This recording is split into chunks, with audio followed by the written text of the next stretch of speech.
Welcome to our channel teacher tax. ఈ యొక్క వీడియోలో అపార్ ఐడి పెండింగ్ ఉన్న విద్యార్థులవి రీజన్స్ ఏ విధంగా సబ్మిట్ చేయాలో ఇప్పుడు చూద్దాం. అంటే ఇంతకుముందు మనం యూడైస్ ప్లస్ వెబ్సైట్లో అపార్ని ఏ విధంగా జనరేట్ చేయాలో తెలుసుకున్నాం. అయితే అపార్ చాలామందివి మనకు జనరేట్ కాకుండా పెండింగ్లో ఉన్నవి. అయితే మరి ఎటువంటి సమస్యలతో ఆ యొక్క అపార్ ఐడీలు పెండింగ్లో ఉన్నవనేవి మనం సబ్మిట్ అయితే చేయవలసి ఉంటుంది. మరి ఈ యొక్క అపార్ ఐడి పెండింగ్వి సబ్మిషన్ చేయడానికి మనకు ఐఎస్ఎంఎస్ వెబ్సైట్లో అయితే ఆప్షన్ ఇవ్వడం జరిగింది. ఈ యొక్క ఐఎస్ఎంఎస్ వెబ్సైట్ మనం గూగుల్లో సింపుల్గా ఐఎస్ఎంఎస్ అని సెర్చ్ చేస్తే మనకు ఫస్ట్ లింక్ అయితే ఇస్తాడు. ఆ యొక్క లింక్ని ఓపెన్ చేసుకుంటే మనకి హోమ్ పేజ్ అయితే మనకి ఇక్కడ స్క్రీన్ మీద కనిపిస్తున్నట్టయితే ఉంటుంది. మరి ఈ యొక్క అపార్ ఐడి పెండింగ్వి మనం సబ్మిషన్ చేయాలంటే మనకి ఇక్కడ లాగిన్ అనే ఆప్షన్ నుంచి అయితే మనం ప్రెస్ చేసుకోవాలి. లాగిన్ ప్రెస్ చేసిన తర్వాత ఈ విధంగా వస్తుంది. ఇక్కడ అదర్ లాగిన్స్ పైన క్లిక్ చేసుకోవాలి. ఇక్కడ user name, password, captcha code enter చేసి సబ్మిట్ చేయవలసి ఉంటుంది.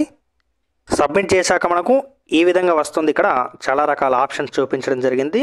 దీంట్లో మనకి స్టూడెంట్ ఇన్ఫర్మేషన్ సిస్టమ్ అన్న దానిపైన క్లిక్ హియర్ అన్న దగ్గర క్లిక్ చేసుకోవాలి. స్టూడెంట్ ఇన్ఫర్మేషన్ సిస్టంపై క్లిక్ చేసుకున్న తర్వాత మనకి స్క్రీన్ మీద చూపించినట్టయితే మనకు ఒక విండో అనేది ఓపెన్ కావడం జరిగింది. మనకి ఇక్కడ మనం ప్రస్తుతం చేయవలసింది ఏంటంటే ఏ యొక్క విద్యార్థులు అయితే మన పాఠశాలలో అపార్ ఐడి జనరేట్ చేయకుండా ఆగిపోయారో ఆ యొక్క విద్యార్థులవి ఎటువంటి కారణాల వల్ల మీరు అపార్ జనరేట్ చేయలేదో ఆ యొక్క కారణాలను, ఆ యొక్క రీజన్కి సంబంధించిన వివరాలను ఇక్కడ నమోదు చేయవలసి ఉంటుంది. మరి దీనికోసం మనం ఏం చేస్తామంటే సర్వీసెస్ అనే 4వ ఆప్షన్లో సర్వీసెస్పై క్లిక్ చేసుకోవాలి. క్లిక్ చేసిన తర్వాత మనకి ఇక్కడ 4వ ఆప్షన్ కనిపిస్తుంది, రీజన్స్ ఫర్ అపార్ పెండింగ్. ఈ యొక్క ఆప్షన్ పైన క్లిక్ చేసుకోవాలి. అంటే అపార్ పెండింగ్ ఎందుకు ఉంది, వాటికి రీజన్స్ తెలపండి. దీంట్లో రీజన్స్ ఫర్ అపారింగ్ పెండింగ్ అనే ఆప్షన్ని క్లిక్ చేస్తే మనకు ఆ యొక్క సబ్మిషన్కి సంబంధించి డీటెయిల్స్ వస్తాయి. దీన్ని క్లిక్ చేసుకోండి. ఇక్కడ reasons for APAAR pending click చేయగానే మనకు ఈ విధంగా వచ్చింది. ఇక్కడ క్లాసు మరియు అదేవిధంగా సెక్షన్. ఇక్కడ మీరు ఏ క్లాసులో అయితే మీరు అపార్ పెండింగ్ ఉన్నాయో ఆ యొక్క క్లాస్ని ఇక్కడ సెలెక్ట్ చేసుకోవాలి. నేను క్లాస్ దగ్గర సెకండ్ క్లాస్ అని పెట్టాను. సెక్షన్ దగ్గర ఏ సెక్షన్. ఇప్పుడు సబ్మిట్ చేస్తే అపార్ పెండింగ్ ఎవరెవరి ఉన్నాయో వాళ్ళ లిస్ట్ అయితే రావడం జరుగుతుంది. మనకి ఇక్కడ సెకండ్ క్లాస్కి సంబంధించి మనకు లిస్ట్ రావడం జరిగింది. ఇక్కడ serial number, student ID, student pen ID, name of Aadhaar name అయితే చూపించింది. ఇక్కడ issues in Aadhaar with respect to school records అన్న దగ్గర మనకు 4 ఆప్షన్స్ ఇచ్చాడు.